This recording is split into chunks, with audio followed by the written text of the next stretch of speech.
Pourquoi est-ce que des jeunes occidentaux veulent de plus en plus un pouvoir autoritaire ? Peut-être parce qu'ils constatent l'impuissance et l'incapacité de la démocratie à agir. La montée de l'extrême droite dans le pays, elle se nourrit de cette méfiance vis-à-vis de l'état de droit, de cette méfiance vis-à-vis des droits de l'homme. Et elle fait croire aussi qu'avec un homme fort, tous les problèmes seront résolus sur la base d'une solution très simple, c'est le bouc émissaire. Sauf que moi, je pense que pour éviter que cette figure autoritaire advienne, il faut redonner de l'autorité et de la force à notre démocratie représentative. Je pense que l'urgence pour la France, c'est de mettre un stop à la pente autoritaire qu'on est en train de prendre. Tous les progrès de l'histoire humaine viennent de gens qui ont désobéi à l'autorité. Vous avez un discours qui est extrêmement dangereux pour la démocratie, Mathieu. Les amis, avant de commencer la vidéo, on voulait vous faire un petit mot rapide. Merci d'être toujours de plus en plus nombreux à nous suivre ici et à regarder les débats qu'on vous propose toutes les semaines. Si vous aimez notre travail, pensez à vous abonner. Ça vous prend 10 secondes, mais pour nous, ça change tout. Votre soutien est hyper important pour nous et on espère avec ce débat vous rendre compte au maximum des différents avis sur le sujet. Bonne vidéo. Je suis partisan d'un homme fort à la tête de la France. Faux. Faux. Je préfère l'ordre à la liberté. Non, faux. Faux, évidemment. La souveraineté ne devrait être que populaire. Vrai. Absolument faux. Emmanuel Macron a été un homme fort. Plutôt vrai. Vrai. Jean-Luc Mélenchon a la stature d'un homme providentiel. Faux. Faux. Marine Le Pen ferait un bon chef pour la France.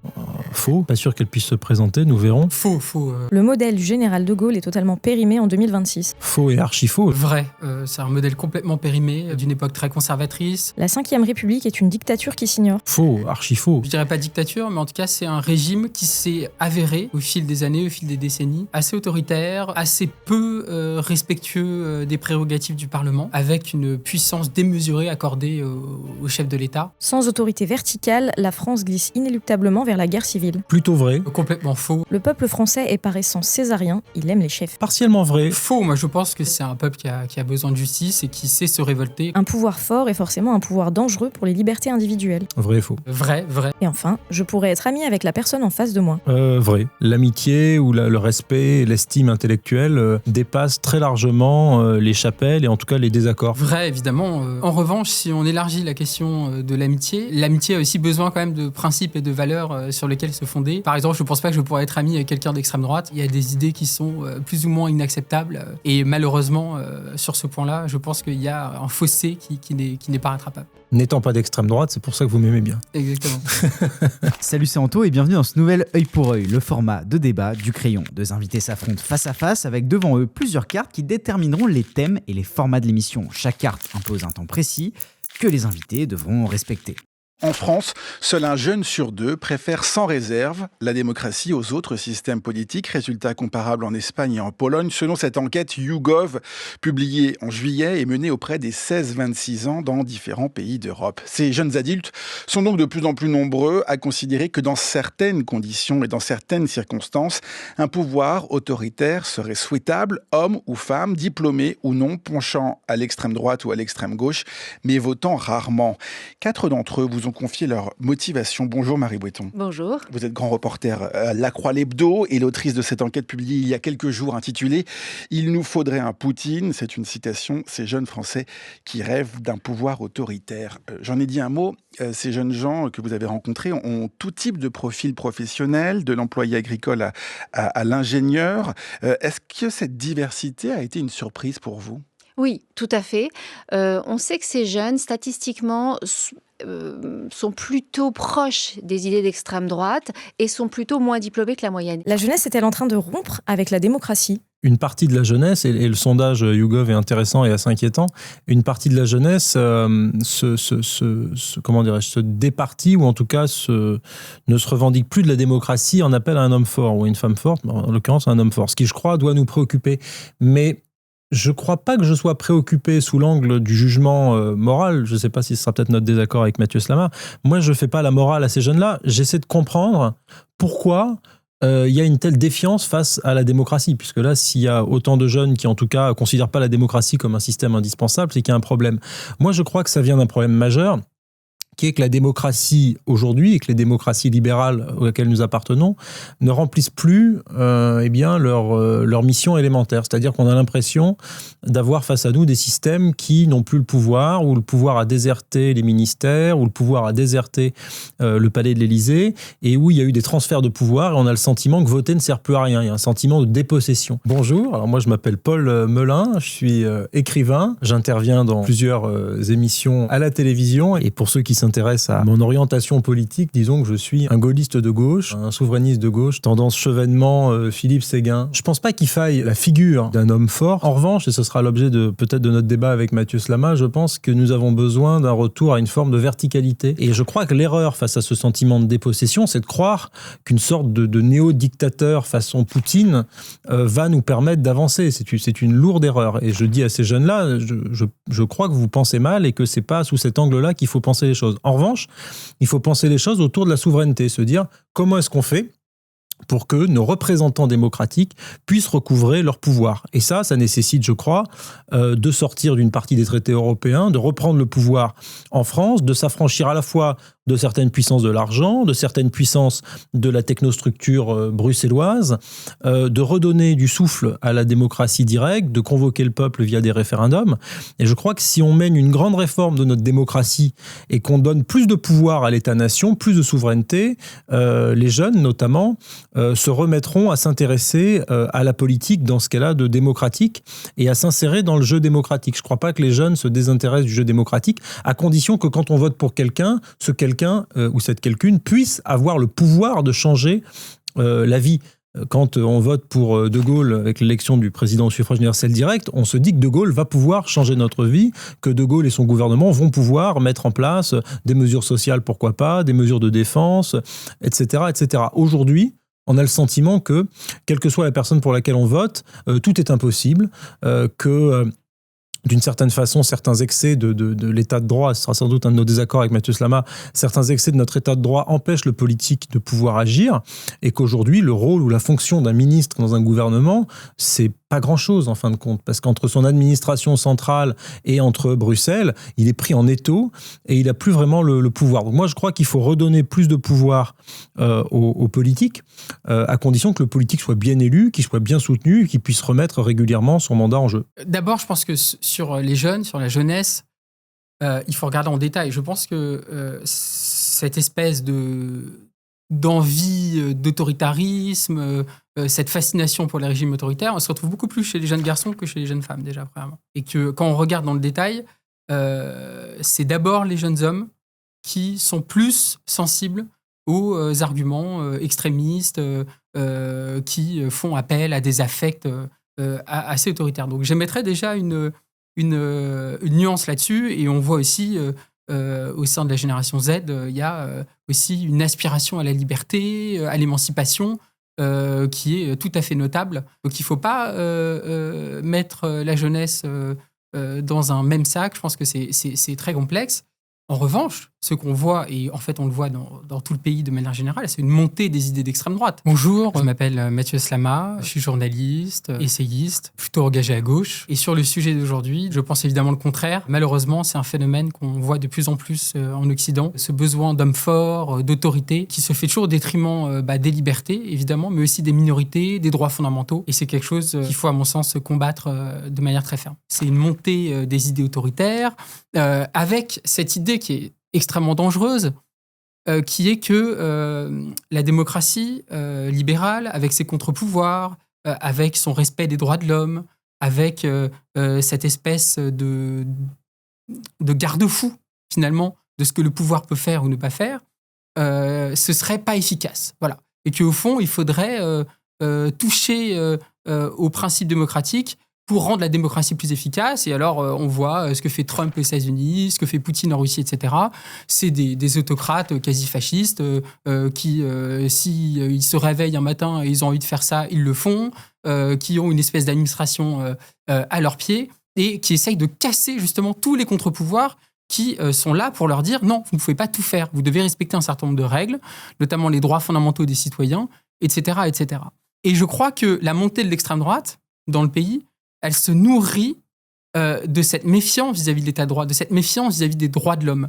Elle fait croire aussi qu'avec un homme fort, tous les problèmes seront résolus sur la base d'une solution très simple, c'est le bouc émissaire. Voilà.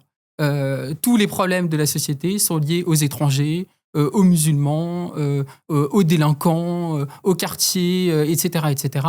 Vous faites un grand discours global, essentialisant sur tout ça, et vous désignez à la société des boucs émissaires, et vous dites, c'est de la faute de ces gens-là si le pays ne va pas bien. Et pour que nous arrivions à vous débarrasser de ces gens-là, vous devez nous donner du pouvoir, et nous devons avoir un vrai pouvoir pour le faire. Et le discours de tous les extrémistes, de tous les fascistes, les néofascistes, et de toute l'extrême droite mondiale aujourd'hui, c'est de dire, aujourd'hui, la démocratie ne nous permet pas d'expulser les étrangers, de discriminer les musulmans, d'interdire le voile pour les femmes musulmanes qui le portent, etc. etc. Et donc, c'est une stratégie voulue, réfléchie, de casser les principes même de l'état de droit, qui, je le redis, sont fondés sur les droits fondamentaux, le respect des droits fondamentaux. Et c'est un peu ce que Montesquieu, plusieurs siècles auparavant, disait, c'est-à-dire il faut que le pouvoir arrête le pouvoir. Il faut que, dans une démocratie, le souverain, le dirigeant, ne puisse pas faire ce qu'il veut. Il ne peut pas, demain, arriver et dire « je vais rétablir la peine de mort ». Il ne peut pas arriver demain et dire « je vais mener des expulsions de masse », comme le fait Donald Trump aujourd'hui aux États-Unis, ou comme essaye de le faire Meloni en Italie. Et je crois que cette vision-là de la démocratie et de l'état de droit, c'est en fait fondamental, parce que c'est ce qui protège nos libertés, c'est ce qui protège nos droits fondamentaux à tous, d'où qu'on vienne, quelle que soit notre nationalité, nos origines, etc. Et c'est ça que l'extrême droite essaye de faire, et par ses discours, par un certain nombre de chaînes de télévision d'extrême droite, etc., ils essayent de faire croire que le pouvoir n'a pas assez de pouvoir et qu'il faut donner au pouvoir plus de pouvoir pour pouvoir attenter aux libertés des gens. Et je pense que ce discours-là, il fonctionne parce qu'il est très efficace. Parce qu'au fond, c'est une manière de dire on va régler tous vos problèmes. Et vous savez très bien que quand on dit tous vos problèmes sont liés à une personne ou à une catégorie de personnes, ça joue sur des affects. Et donc, je crois que c'est ça le grand problème qui nous guette. Mais heureusement, il y a aussi une partie de la jeunesse qui est évidemment pas d'accord avec ça et qui est dans la solidarité et qui veut, quelle que soit, encore une fois, la nationalité, l'originalité, l'origine, pardon, de son camarade ou quoi que ce soit, on ne touche pas aux libertés des autres. Je me demandais, mon cher Mathieu Slama, combien de temps vous tiendriez notre échange sans prononcer le mot extrême droite et sans sauter sur la table comme un cabri, comme dit le général de Gaulle, en disant l'extrême droite, l'extrême droite, l'extrême droite. Là, dans la vidéo que nous avons eu à commenter, il n'est pas question d'extrême droite, il est question d'une partie des jeunes, notamment dans certains profils sociologiques, qui souhaitent avoir une personnalité forte au pouvoir. On n'a pas parlé de tout ce que vous avez dit là, de xénophobie, d'immigration. Là, c'est vous qui plaquez peut-être certains de vos fantasmes sur une réalité qui me paraît être bien plus complexe et bien plus nuancée que ce que vous annoncez là. Que les gens déplorent le fait qu'aujourd'hui, dans notre démocratie, on soit devenu une sorte, en Europe, pas que la France, en Europe de l'Ouest, une sorte de gros ventre mou du monde, où on ne peut plus agir, où on ne peut pas réarmer notre continent face aux menaces, notamment à celles de Poutine et à d'autres, que nous n'arrivions plus à être compétitifs, que nous n'arrivions plus à avoir une industrie digne de ce nom, que nous ayons à certains égards une culture qui décline. Toutes ces problématiques-là, qu'elles traversent la jeunesse, et pas que la jeunesse, et qu'elles inquiètent certains, et que ça crée une envie d'avoir un personnel politique qui puisse être en mesure de changer la vie des gens, c'est ni de droite ni de gauche, ça me paraît être plutôt du bon sens. Quand on dit on veut un Poutine en France, c'est pas pour améliorer la vie des gens. Oui, mais j'ai introduit mon propos. J'ai introduit mon propos en disant qu'il s'agissait ni d'un Poutine ni d'un Trump. Quand on parle de régime autoritaire, on parle souvent quand même de régime d'extrême droite, essayez de juger, justement, Mathieu, qui touche au fondement. Essayez de juger autrement qu'avec vos lunettes moralisatrices. Essayez de juger de l'intention. Je vous arrête 2 secondes. Si vous voulez plus d'œil pour œil, lâchez un like, ça nous aide énormément pour le référencement. Pourquoi est-ce que des jeunes occidentaux veulent de plus en plus un pouvoir autoritaire ? Peut-être parce qu'ils constatent l'impuissance et l'incapacité de la démocratie à agir. Et du reste, sans faire de point Godwin, si vous regardez dans l'histoire, et du coup, là je vais être d'accord avec vous, c'est tout aussi dangereux, mais dans l'histoire, dès lors qu'une république est incapable de faire quoi que ce soit, d'armer, de protéger le pays, là on se met dans les bras d'un dirigeant autoritaire. Je ne le souhaite pas. Je pense qu'il faut agir avant. On peut parler de l'entre-deux-guerres, crise économique de 29, le Front populaire qui distribue, et a raison d'ailleurs, des acquis sociaux à un certain nombre de Français, beaucoup de Français des milieux pauvres, et quelques années plus tard, nous voilà avec Pétain, dont les pleins pouvoirs sont votés, notamment avec des voix de gauche. Voilà comment se passe un moment de l'histoire où, parce que la Troisième République n'a pas été en mesure de prévenir, de protéger la France face à la montée du nazisme, sauf un certain De Gaulle qui disait qu'il fallait construire des chars et protéger le pays, on s'est retrouvé avec une figure autoritaire. Donc notre seul point d'accord aujourd'hui, c'est peut-être que ni vous ni moi ne voulons que cette figure autoritaire n'advienne. Sauf que moi, je pense que pour éviter que cette figure autoritaire n'advienne, il faut faire plus ou moins comme les régimes autoritaires. Il faut redonner de l'autorité et de la force à notre démocratie représentative. Vous sous-estimez incroyablement le pouvoir des mots, le pouvoir des discours, le pouvoir de la propagande d'extrême droite. Quand vous avez une chaîne de télévision comme CNews... Avec vous, l'extrême droite commence à Fabien Roussel. Alors forcément, on est tous un peu l'extrême droite. Quand vous avez une chaîne comme CNews qui, du matin au soir, vous explique que la France est à feu et à sang, qu'il y a de l'insécurité partout, qu'il y a de l'islamisme partout, que l'immigration détruit la France, etc. Évidemment que ces discours-là vont avoir un impact sur les gens. Il n'y avait pas un seul média de droite en 2002, Jean-Marie Le Pen était au second tour. Vous remarquez une chose, c'est que le Rassemblement national fait les meilleurs scores dans les campagnes, là où il n'y a absolument pas d'immigration ou d'insécurité, ou quasiment pas. Donc vous voyez bien que le cœur du sujet, c'est la manière dont des discours autoritaires, factices, faux, parce que ces discours sont toujours faux, sont toujours basés sur des mensonges, comment ces discours infiltrent la société. Mais le discours qui est le vôtre domine la société depuis 40 ans et l'extrême droite n'arrête pas de monter. Remettez-vous en question. Le problème fondamental, oui, parce que l'extrême droite a été incroyablement dédiabolisée. Mais et non, donc, elle a été diabolisée pendant des décennies, elle n'a pas arrêté de monter. Il y a des discours qui sont faux, qui diffusent des mensonges, des fake news en permanence. Et bien évidemment qu'au bout d'un moment, ça convainc des gens. Mais là où je pense qu'on n'est pas d'accord, c'est que ça ne convainc pas tout le monde. Et qu'au contraire, il y a dans la jeunesse des gens qui résistent à tout ça, qui disent tout ça est faux. Si selon vous, c'est que de la faute de CNews ou de je ne sais quel média, vous vous trompez et votre analyse, vous êtes quelqu'un d'intelligent et de lettré, manque sacrément de subtilité. Alors, je crois qu'en un demi-siècle, il y a beaucoup de causes. Désindustrialisation, la gauche qui a déserté le terrain du social. Attendez, laissez-moi terminer, vous me posez une question, Mathieu. Laissez-moi répondre. En tout cas, il y a des questions qui sont posées par les ouvriers, notamment les anciens ouvriers du bassin minier. La gauche n'y a pas répondu, ok ?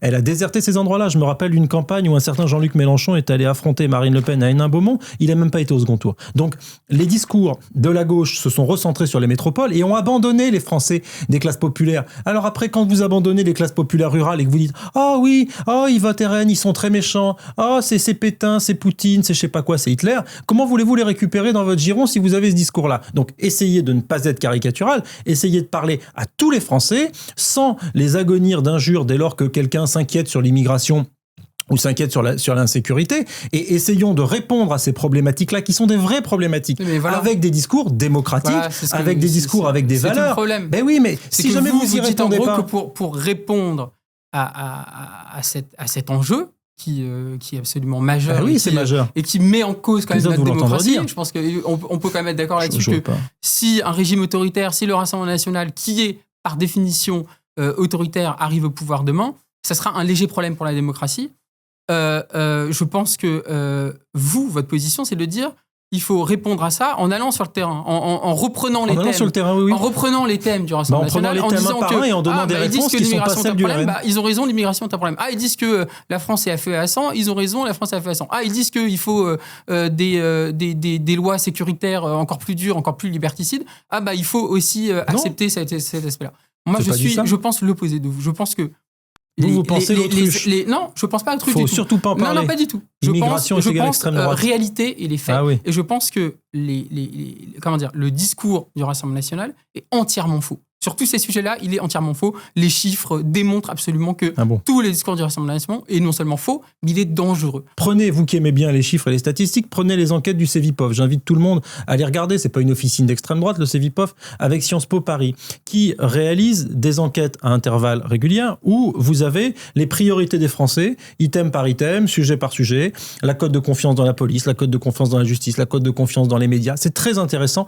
C'est une photographie de l'opinion publique en France qui est très, très, très précieuse. Quand vous regardez les grandes problématiques soulevées par les Français, effectivement, et c'est pas soutenir le Rassemblement national que de dire ça, il y a des problématiques qui reviennent d'une façon très importante et qui recoupent les réponses, en tout cas les questions que pose le Rassemblement national. Donc, ce que doit faire un homme ou une femme de gauche ou du centre ou de n'importe quel parti d'ailleurs, c'est prendre ces questions-là et dire comment est-ce qu'on y répond ? S'il y a un besoin de frontières et de nation, on n'est peut-être pas obligé de prendre les solutions de Trump ou de Orban. On peut prendre des solutions gaullistes, des solutions républicaines de gauche pour répondre à ces problématiques. Quand vous voyez que les gens, majoritairement, ils rejettent l'immigration massive, vous pouvez faire des propositions. Il y en a un certain nombre dans le débat public. Gérald Darmanin, par exemple, il vient de proposer 3 ans de suspension de l'immigration légale. Ça vous fait peut-être bondir. Je ne crois pas que Gérald Darmanin se soit converti.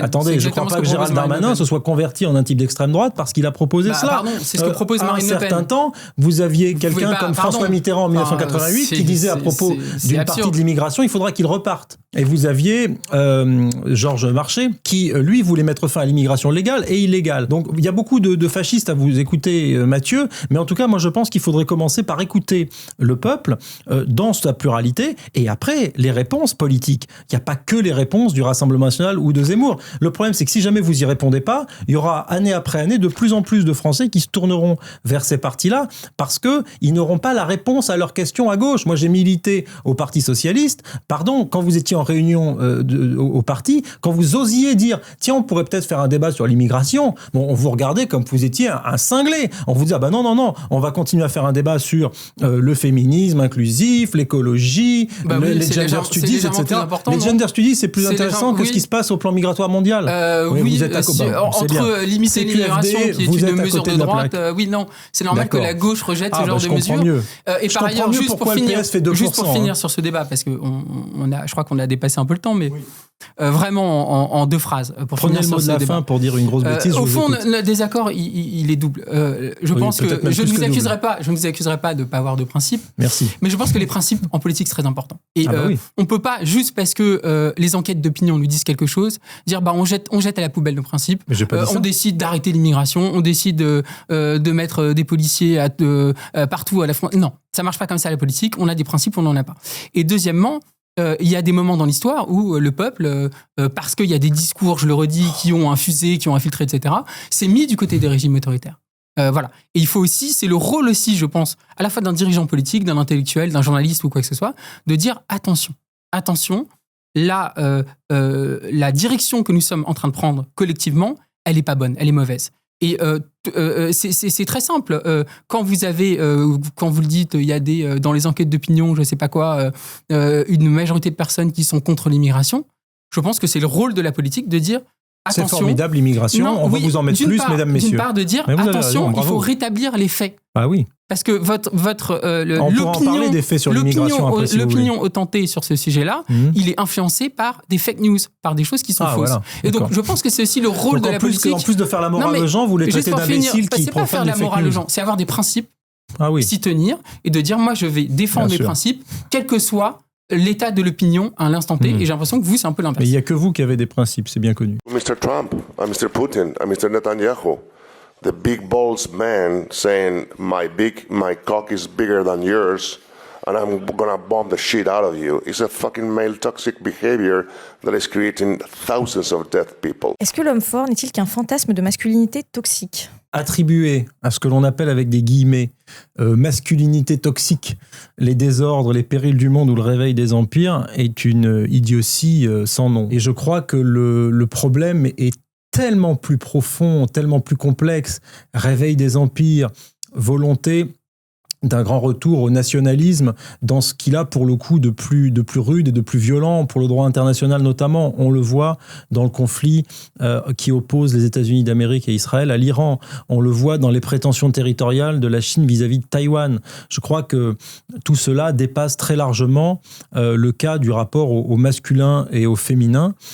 Et du reste, j'observe que Trump est aussi élu par des électrices femmes et que les causes qui ont entraîné l'élection de Trump me paraissent largement dépasser une hypothétique guerre des sexes et qu'elle repose bien plus sur des considérations économiques, sociales, militaires pourquoi pas, sur l'isolationnisme de Trump, du sentiment de déclassement, des grandes questions sociales, des grandes questions démocratiques, de la défiance contre les élites. Voilà, il me paraît plus intéressant de poser le débat en ces termes-là qu'en des termes de masculinité toxique. Là aussi, ça me rappelle certains débats à gauche à n'en plus finir qui nous ont emmenés dans le mur. Ce que dit Javier Bardem est très intéressant et il y a un lien, je pense, assez fondamental entre la pratique autoritaire du pouvoir, les régimes autoritaires, le principe même de l'homme fort et le virilisme et le masculinisme et cette espèce de fantasme de l'exercice du pouvoir, de la manière dont on exprime sa puissance,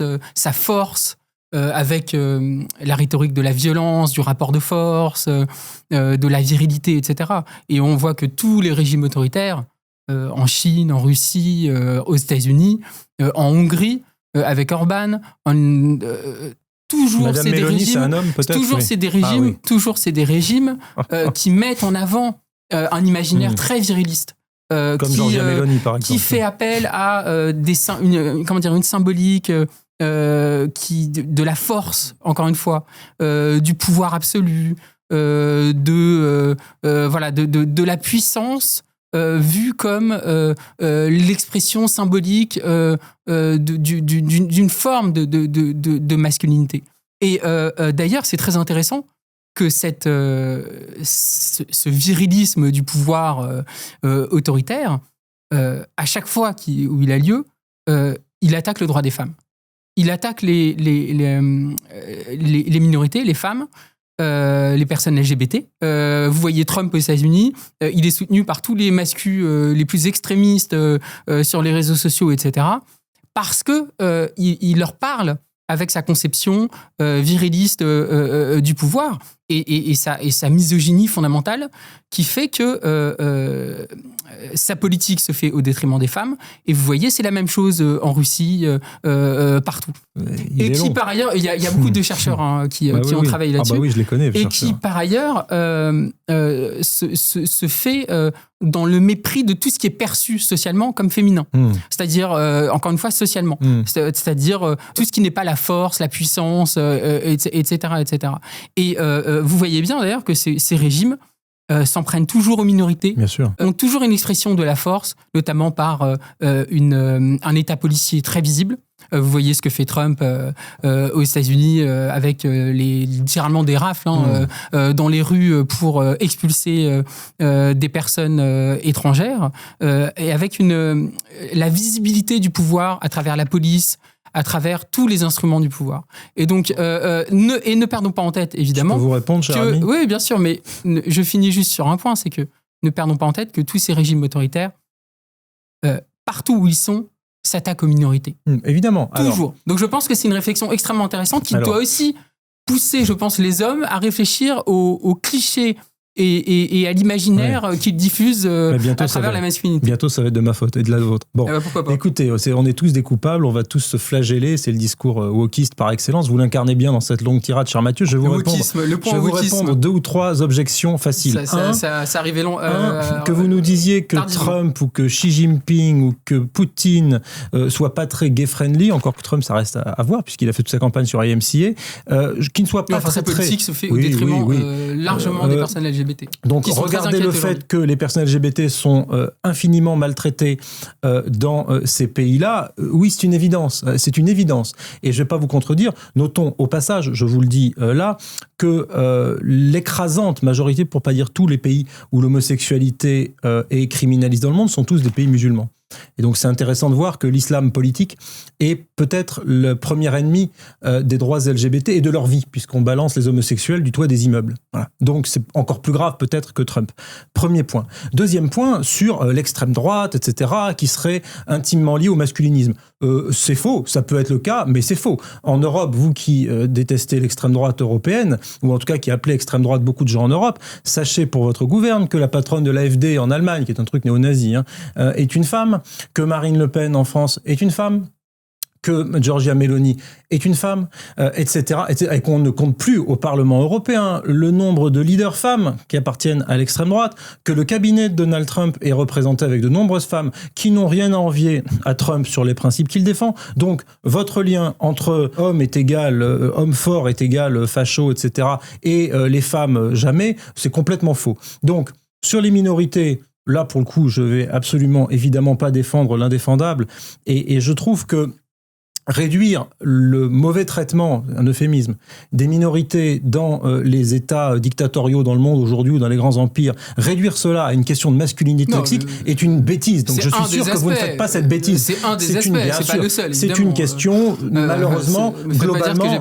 D'accord, je vous donne le point là-dessus. C'est une question qui dépasse cela, qui est une question de rapport déformé à la tradition, une question de conservatisme social ou sociétal.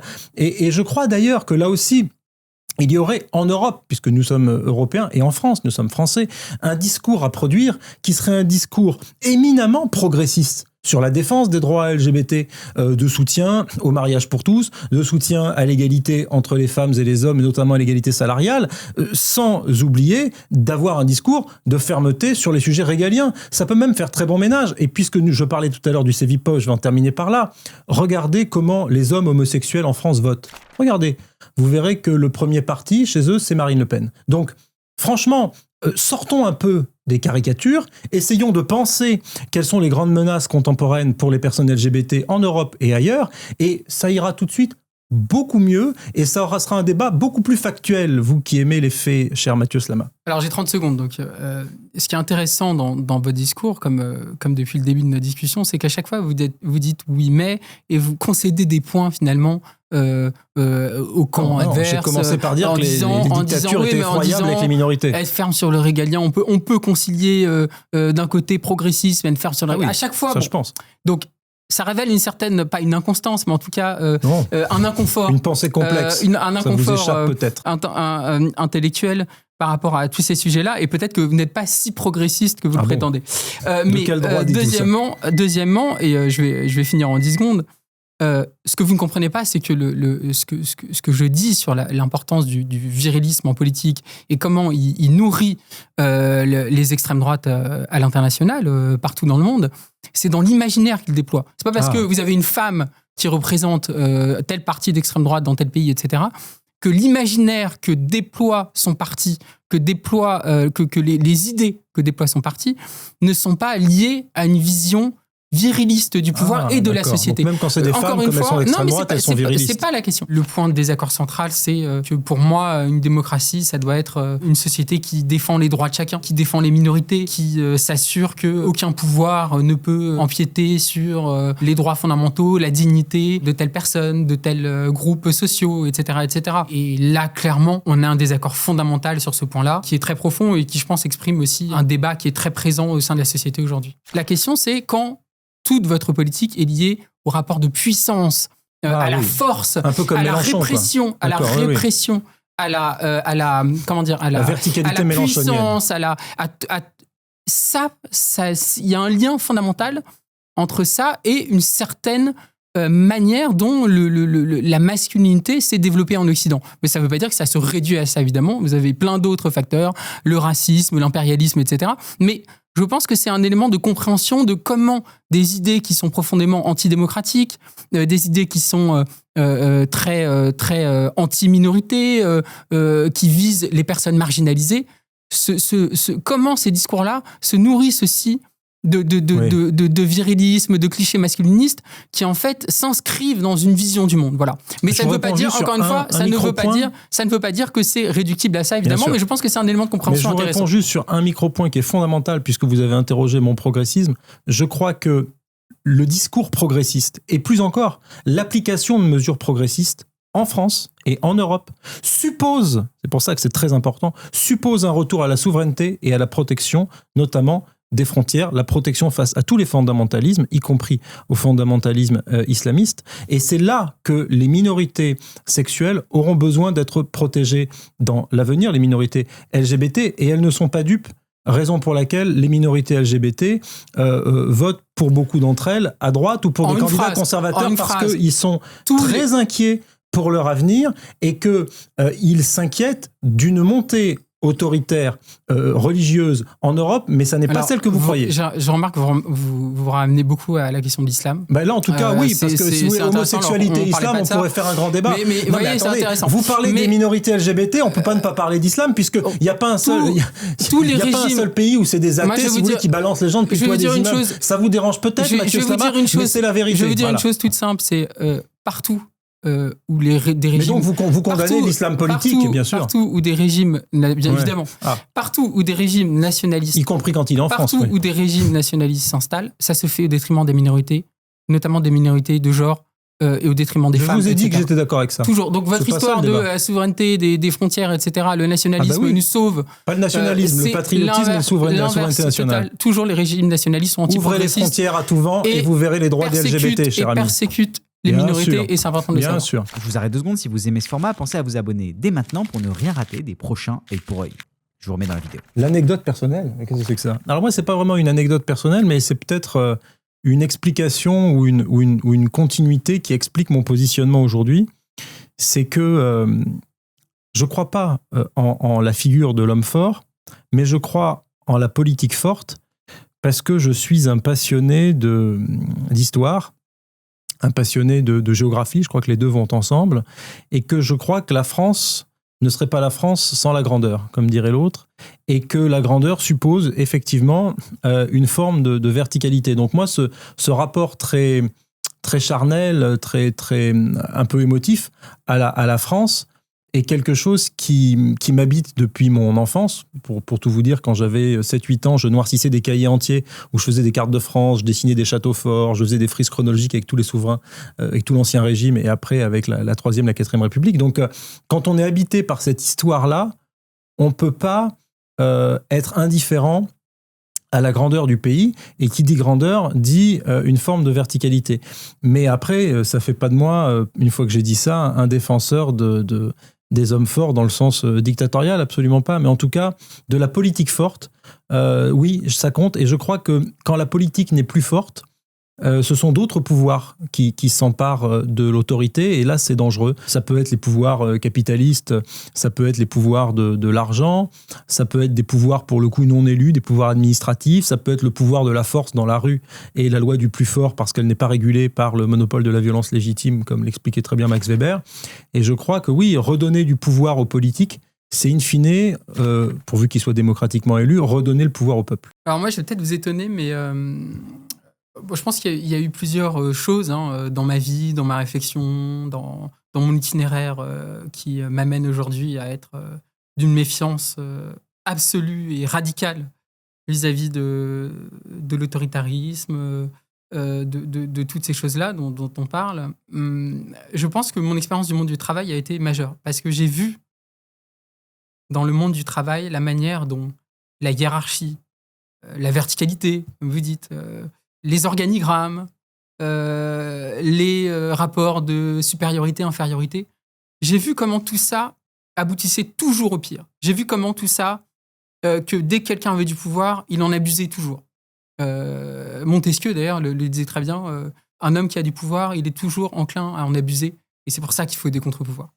Et je pense que la manière dont j'ai perçu ça, dont j'ai vu le fonctionnement du monde du travail, l'autoritarisme, le harcèlement évidemment, les humiliations, la déshumanisation qui est fondamentale, qui est au cœur de nos sociétés capitalistes, dans cette hiérarchisation entre les efficaces, les non efficaces, entre les purs, les impurs, entre je sais quelle catégorie d'individus et d'autres, etc.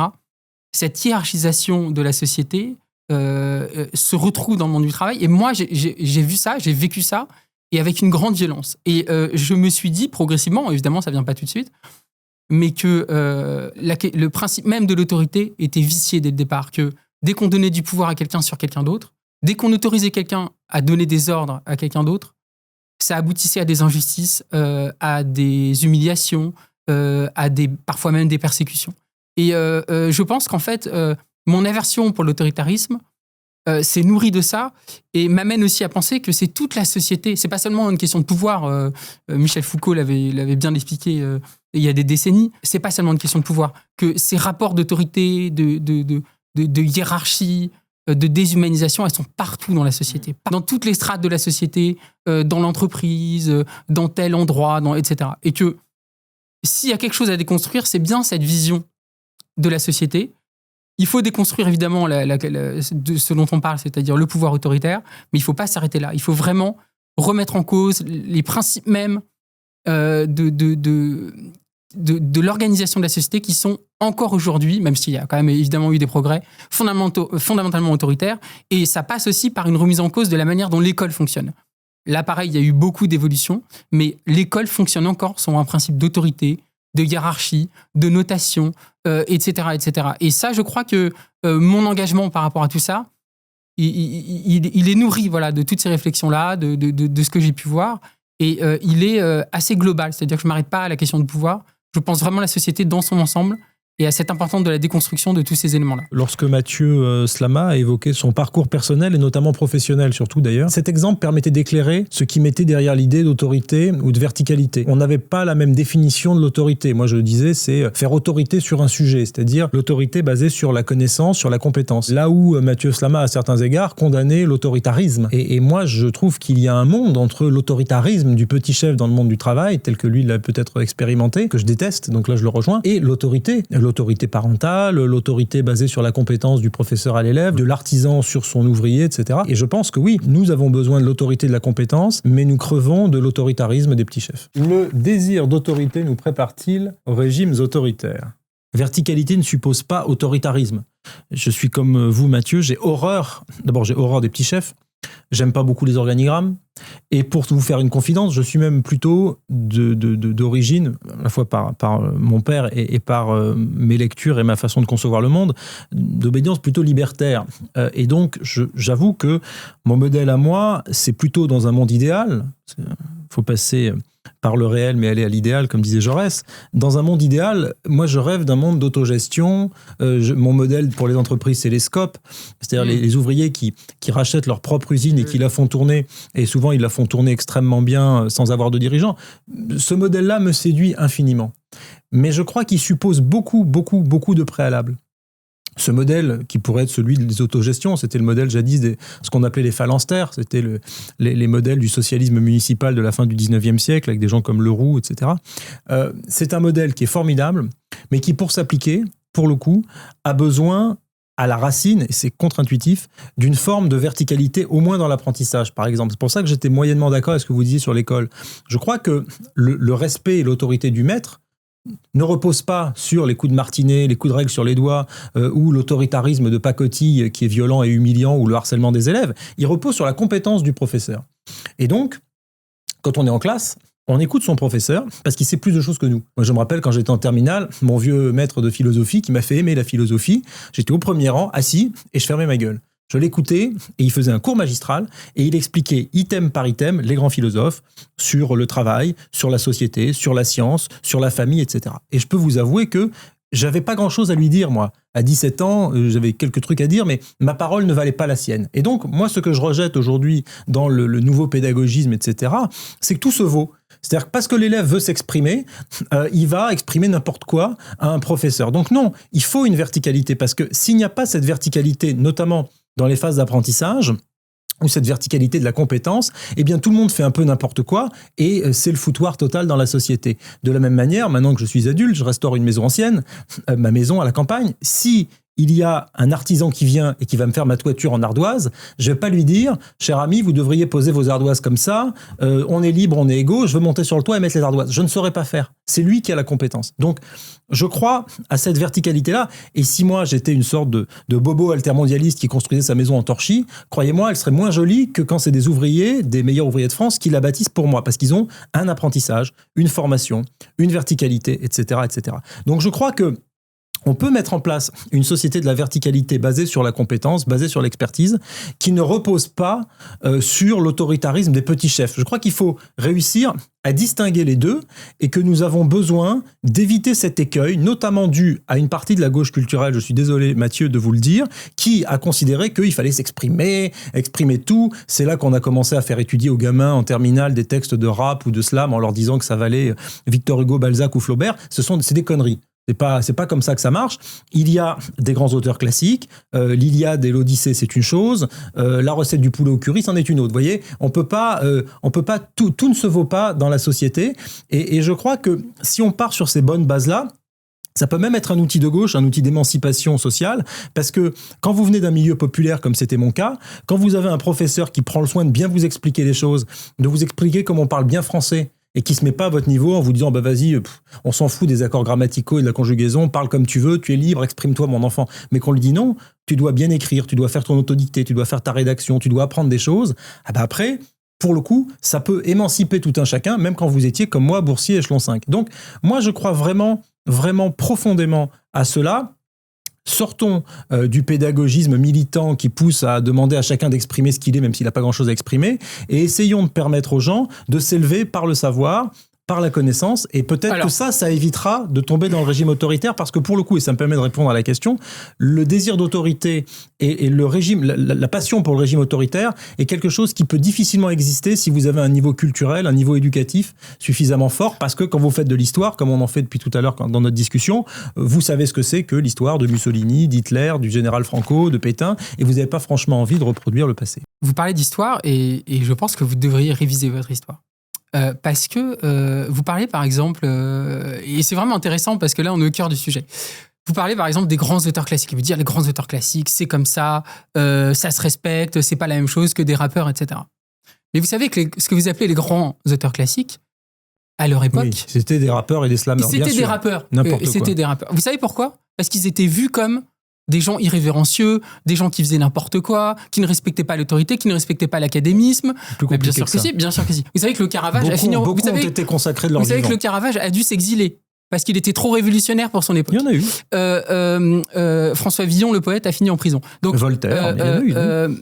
Ce que vous ne comprenez pas, c'est que ce que vous appelez les figures d'autorité, enfin certaines des figures d'autorité, qui d'ailleurs... J'ai pas employé le mot figure d'autorité. Qui d'ailleurs sont parfois construites historiquement, mais bref, passons, étaient souvent des gens qui défiaient l'autorité, des gens qui défiaient l'académisme de leur époque.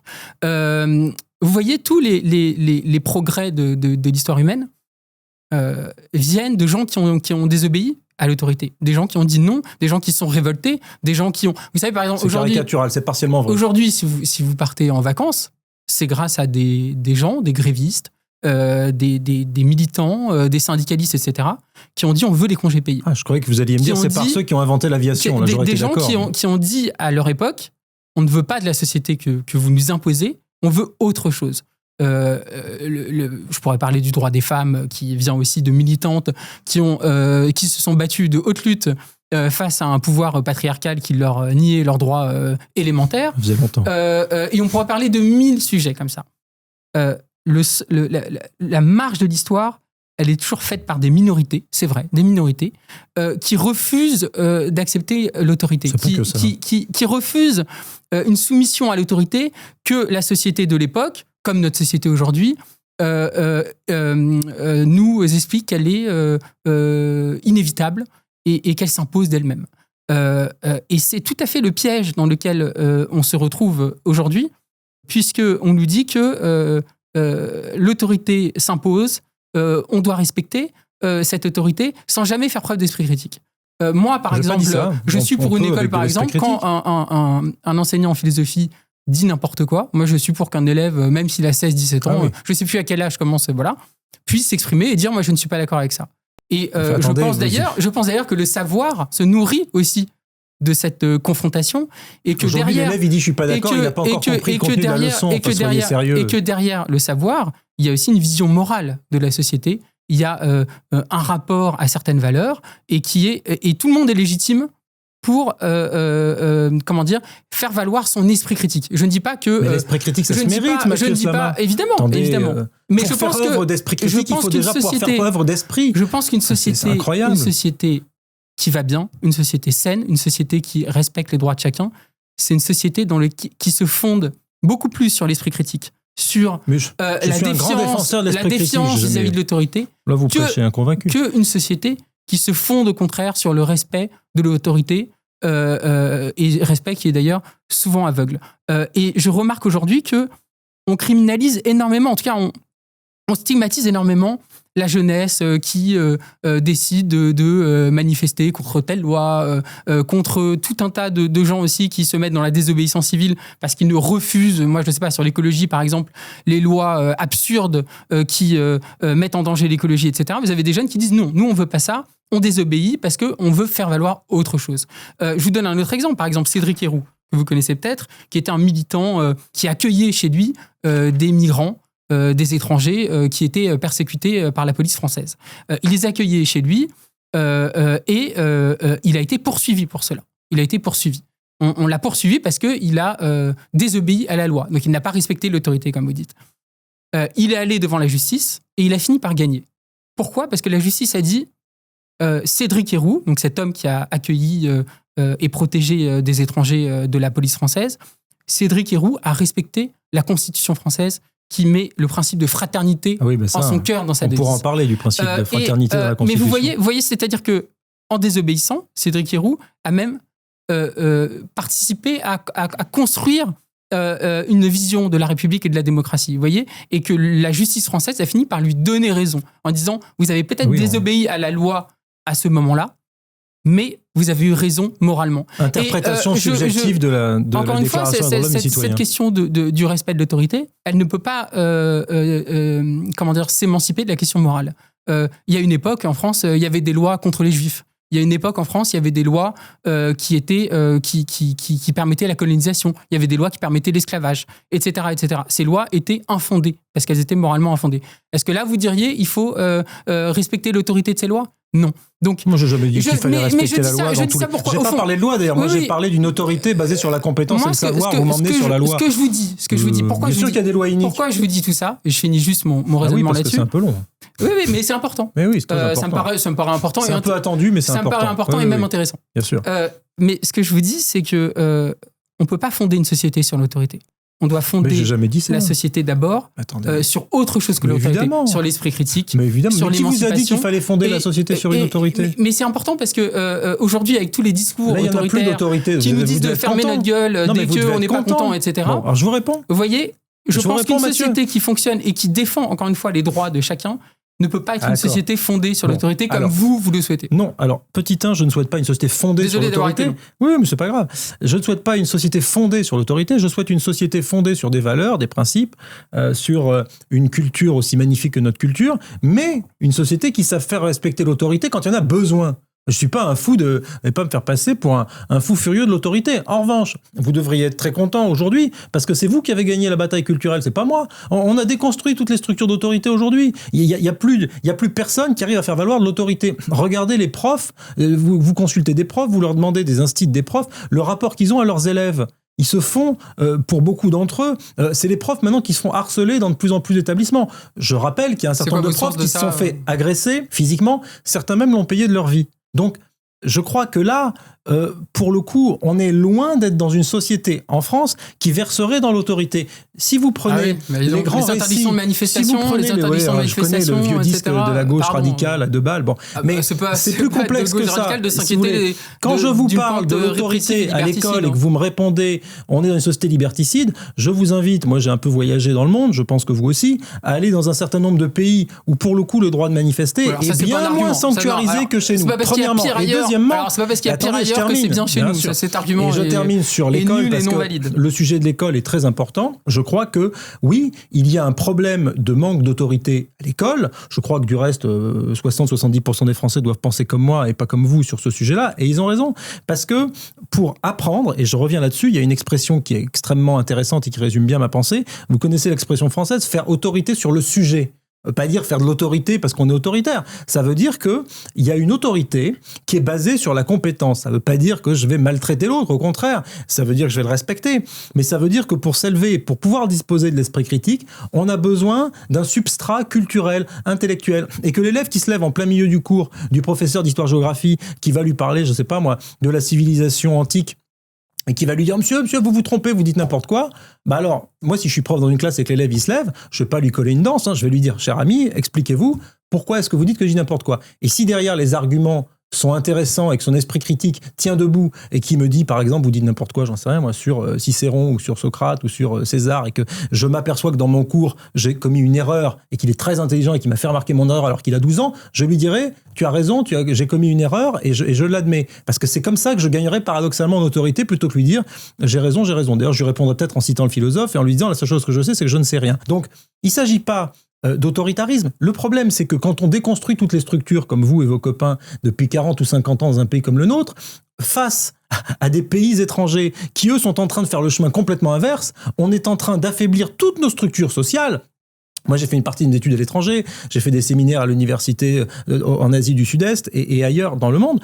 Quand vous voyez comment ça se passe et le rapport entre le maître et l'élève dans un certain nombre de pays, notamment en Asie du Sud-Est, avec des niveaux scolaires extraordinaires, des niveaux universitaires extraordinaires, à Hong Kong, à Singapour, etc., vous vous dites que peut-être que nous, avec nos étudiants en kéfier à Sciences Po Paris qui gueulent toute la journée Free Palestine, From the River to the Sea, et qui vont pas en classe. Ça vous dérange qu'il y ait des étudiants qui sont engagés pour des causes qui importent la Palestine? Ce qui me dérange, c'est leur niveau, notamment quand vous regardez les copies et que les professeurs vous montrent les copies de culture générale des élèves. Là, c'est terrifiant parce que le niveau, il est calamiteux. Il est calamiteux. Faute d'orthographe. Enfin bref, je pourrais vous détailler les perles des copies, c'est très amusant. Mais vous avez réussi.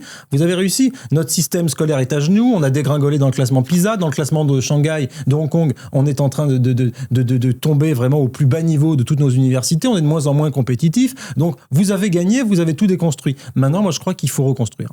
J'ai 10 secondes, mais je voudrais juste... c'est assez court pour dire une bêtise. Ou dire quelque chose au contraire de pertinent. Mais je pense que vous voyez dans le monde... les régimes qui s'attaquent justement aux intellectuels, qui s'attaquent aux universités. Vous savez que par exemple, Donald Trump interdit des mots maintenant à l'université. Comme la cancel culture avant lui. Les mouvements qui font preuve d'anti-intellectualisme, c'est des mouvements qui sont pour ça qu'il faut pas qu'ils arrivent au pouvoir. C'est des mouvements qui sont à droite, c'est pas des mouvements qui sont à gauche. Si, il y a les deux. Et donc moi je veux bien les fantasmes. Il y a une cancel culture de droite, je vous le concède, mais il y en a une de gauche. Moi je veux bien les fantasmes sur la déconstruction, la déculturation, toutes ces bêtises.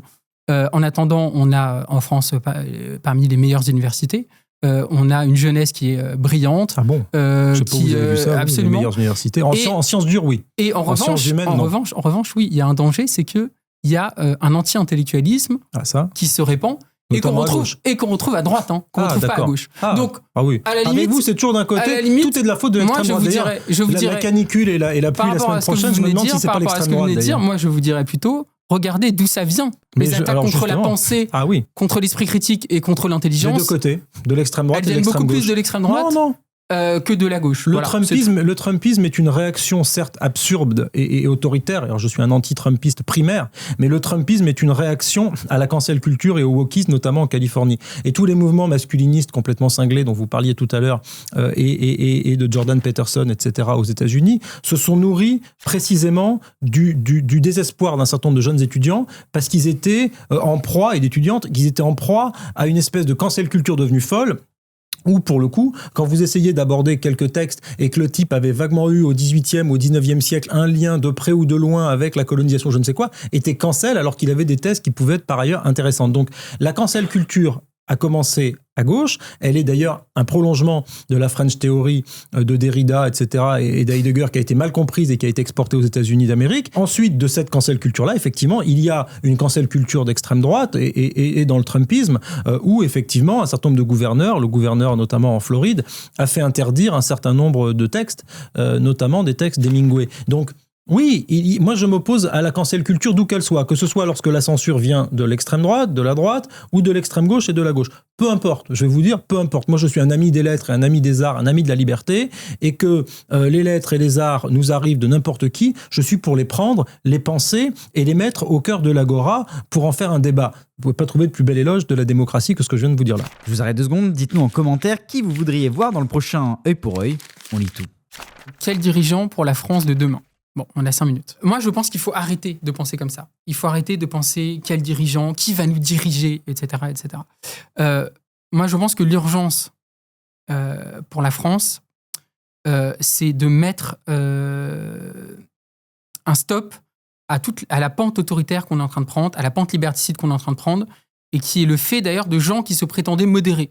Quand je parlais des interdictions de manifester, quand je parle des méthodes anti-parlementaristes comme le 49.3, de toutes ces choses-là, des lois sécuritaires qui donnent de plus en plus de pouvoir à la police, etc., etc., ça vient de gens qui ont été élus face à l'extrême droite, justement, et qui nous promettaient, qui avaient une sorte de contrat de modération qu'ils n'ont pas respecté. Et donc ça, je pense que c'est une chose à avoir en tête, c'est que la pente autoritaire et liberticide qu'on est en train de prendre, je ne dis pas qu'on est encore on est dans la situation des États-Unis, hein, je ne dis pas ça, mais je dis qu'on a pris une pente qui n'est pas la bonne et qui est inquiétante.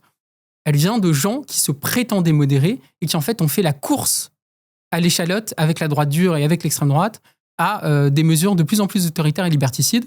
Et je remarque d'ailleurs qu'il y a une loi sur l'immigration qui a été prise je crois que c'était il y a 2 ans, qui reprenait notamment le concept de préférence nationale, qui est le concept favori de l'extrême droite. Et ça, c'est inadmissible.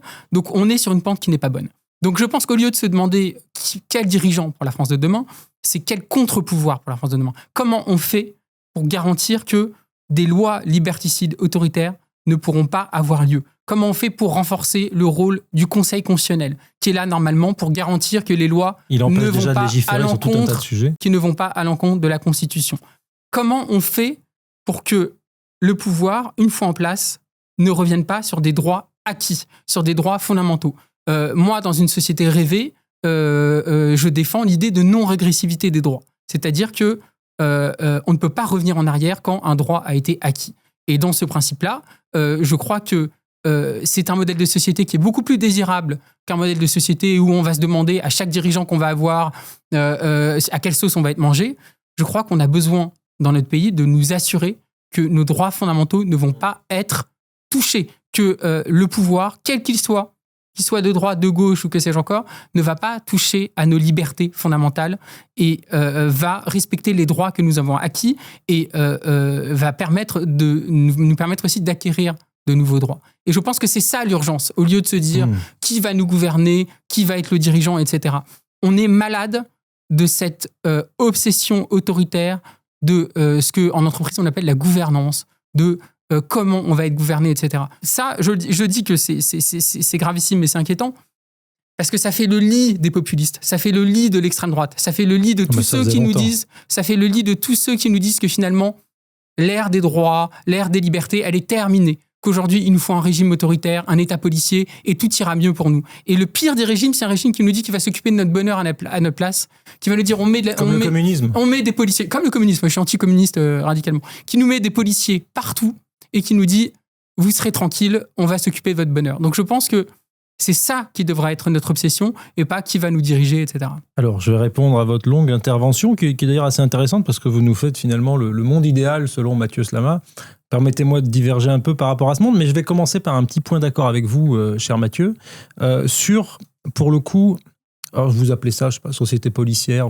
En tout cas, il y a un sujet sur lequel on se retrouvera sans doute, c'est que, et d'ailleurs c'était un des sujets du Covid, je suis un farouche opposant à la société de la surveillance de masse. Et je ne confonds pas, moi, surveillance de masse avec autorité. L'autorité, on peut être j'ai vécu aussi en Suède, il y a des principes de rapport à l'autorité personnelle qui font que vous respectez l'autorité sans avoir besoin d'un flic, d'une caméra, d'un contrôle facial, d'un QR code ou d'un truc machin. Vous la respectez parce que vous êtes bien élevé. Et cette bonne éducation, ce rapport à la civilité, c'est aussi un principe, c'est ériger une belle et grande civilisation où chacun se comporte comme un être civilisé. Donc moi je pense, pour reprendre un mot à la mode, qu'il faut sortir de la décivilisation, un mot qui avait été réemployé par le président de la République. Moi je crois qu'il faut reciviliser le pays, il faut du respect et il faut de l'ordre. Mais ça ne signifie pas, absolument pas, ni un État policier, ni un État avec de la vidéosurveillance partout, des robots policiers comme en Asie du Sud-Est ou un permis à points social. Je crois même que la surveillance de masse hyper technologique arrive parce que nous avons renoncé à faire vivre l'autorité fondée sur les principes que je viens d'énoncer.